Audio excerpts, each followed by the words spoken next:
brothers and sisters. Hope you're all good. Today, I wanted to share with you a few thoughts about the topic or subject of populism. Populism, it's totally related to what happening now, demonstrations in America and Europe, and of course, we know that the star of populism in the last 8 years, Donald Trump. And if we go deep back in history, Julius Caesar was the populist of the time, and he led a movement against the parliament of the time. And fundamentally, it has the same argument that populists all over the world, they still argue for. So what is populism in our day and age? Populism, it's basically, as the social scientist and the political scientist define it, is the movement of the pure people, as the populists call themselves, or the theorist of the populists, against the corrupt elite.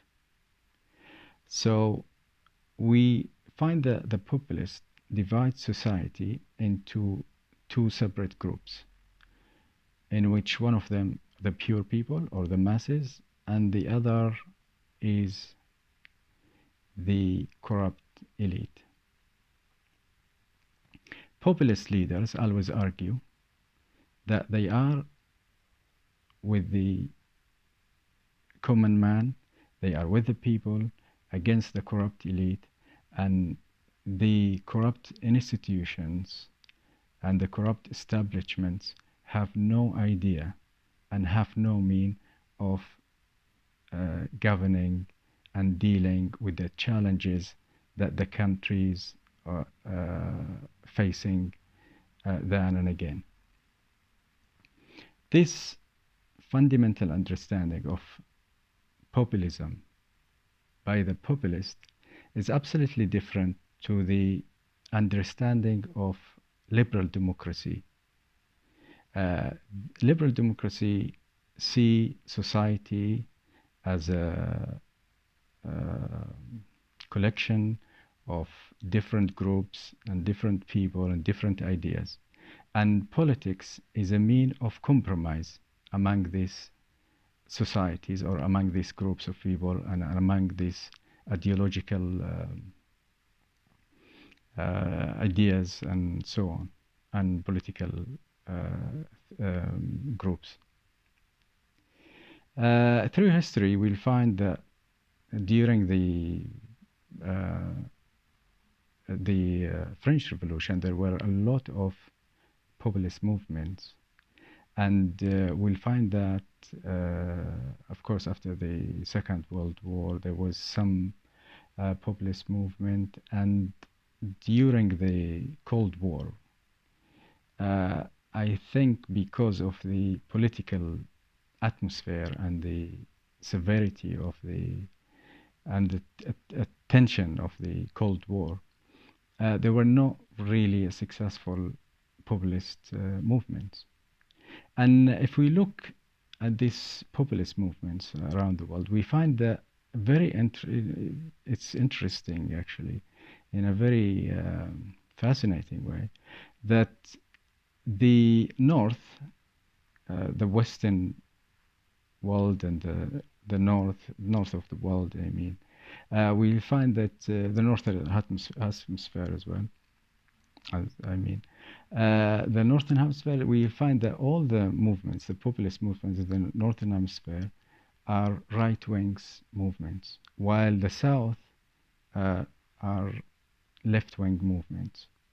For example, Latin America and so on, and as we find in Europe and the US in the north, I mean, they are right-wing movements. One of the very central aspects of populism the common man thinks now that he can vote for himself and take matters to his hand and or to her hand and go and vote against these corrupt establishments or corrupt governments. Through the democratic, let's say, evolution in the West, we'll find, especially in Europe, during the 40s, 50s, and 60s, and still 70s, people they tend to vote with what their union leaders telling them or their priests telling them and so on. So they used to go and vote. But nowadays, there is a rising confidence among the public, the common man, that they can take matters into their hands and they can change and do something again against these corrupt governments. And not only the governments that are corrupt, the elite in general, the media, the financial institutions, the politicians, and so on. One of the very important aspects of populism as well, in my opinion, is the rise of the working class culture. I mean, no, I tried to find anything written about this, but I couldn't find anything basically. But if you notice, for example, in England, like 30, 40 years ago, you will never find any working class gentleman or a working class lady on TV talking about anything. They were taboo.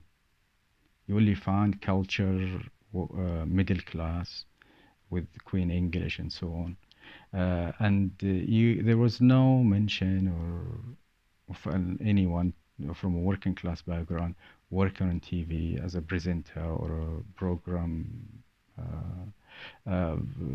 entertainer or so on. But now, in the last 20 years, working class culture becomes the norm. Now, TV in Britain, for example, and in America for that matter, but especially in Britain and in Europe for that matter, it's basically going around the working class culture, all working and serving working class taste.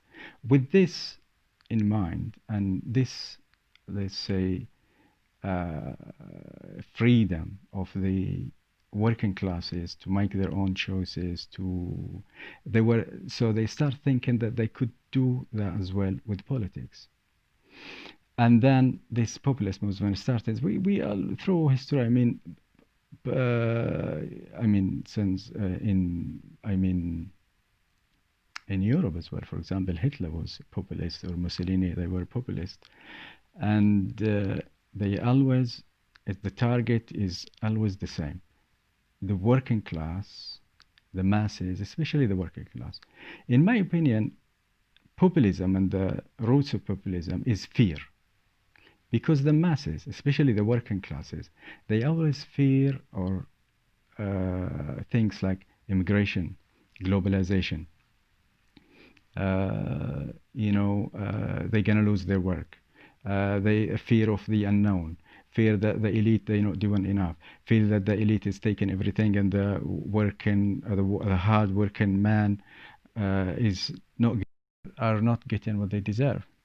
So fear is the main drive behind populism. And see you soon, inshallah.